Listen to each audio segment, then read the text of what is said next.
Okay, what's up mga amigos? Good day, another e-bike tayo. So, i-review lang natin tong e-bike natin sa likod natin. Yan, napapansin nyo naman yung ating e-bike na single. Papakita ko sa inyo yung ating unit at kung gaano kaganda itong ating unit. So, ipapakita ko sa inyo, okay? Okay, so yung mga amigos, ito yung ating unit, no? So, makikita nyo naman yung hitsura, yung pormahan ng ating unit, no? Yan, napakaganda ng headlight niya, no? Brosko ang datingan. Yan. So, una-una natin na makikita kagad sa ating unit yung kanyang mukha. Ayan, kita nyo naman. At mayroon siyang ilaw na LED, no? Bali, tatlo na yung ilaw niya dito. Ayan. Tapos, yung panel board naman niya, ito. So, hindi pa natin makikita kasi wala pa tong battery. Panel board natin, napakaganda. So mayroon tayong mga switch dito, no. Mayroon tayo dito horn, left and right ng signal light, yan. Left, tapos right. Tapos yung hazard natin andito. Tapos yung reverse natin nandito, ayan. Tapos nandito naman yung headlight natin. Yan. I-open lang yan natin. Ganyan. Kaso nga lang wala pa tayong battery. So yung gear naman natin ito may 1, 2, 3. So yan yung pinaka gear ng ating e-bike. Tapos ito naman yung start button. So yan ang makikita natin diyan sa ating mga e-bike.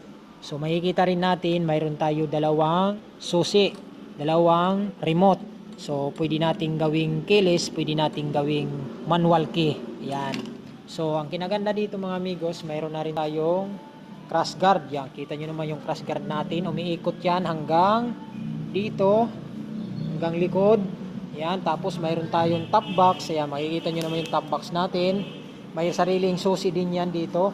Ayan, ayan yung sariling susi natin, no. Siyempre, yung ating compartment.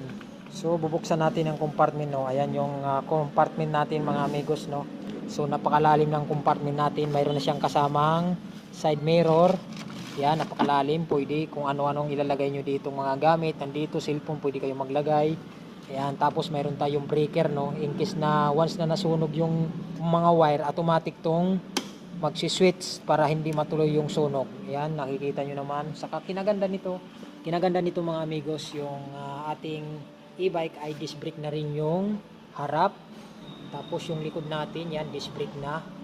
Tapos tubeless na rin ang gulong natin dito. Yan, napakaganda. Bali, ang motor pala natin dito mga amigos ay 1,000. Yung controller natin 1,000. So yung battery naman natin, 20 ampere to 60 volt to 72 ampere. Ayan yung unit natin, makikita nyo naman. Napakaangas ng pormahan. Ang kinaganda pa ng shock dito sa front shock natin, mayroon siyang cover dito. Sa mga gustong kumuha, yan yung unit natin ng 2 wheels ng ating electric bike. So makikita nyo naman, naka-plastic pa yan, bagong-bago pa yan. So yung gulong pala natin dito mga amigos, so ang size ng gulong natin ay 300 by 10. Yan yung size ng ating gulong at tubeless na to. Harap and sa likod natin, parehas lang yung gulong natin, 300 by 10. Yan yung size ng ating gulong dito. Tapos yung shock natin, napakaganda ng shock natin sa likod, no. Yan. Sa mags naman natin, napakaangas ng mags natin. Ayan, no. Napakaganda ng mags natin dito sa e-bike natin. So lahat ng ilaw natin dito sa e-bike na to, puro LED na. Yung signal light natin, makikita natin dito. Tapos yung headlight natin, yan, puro LED na yan dyan. Yan yung likod natin, no, ng ating e-bike. Napakalaki nito. Hindi lang natin makikita dahil wala pa tayong battery na ikinakabit. So ngayon, yan lang muna mga amigos. Okay?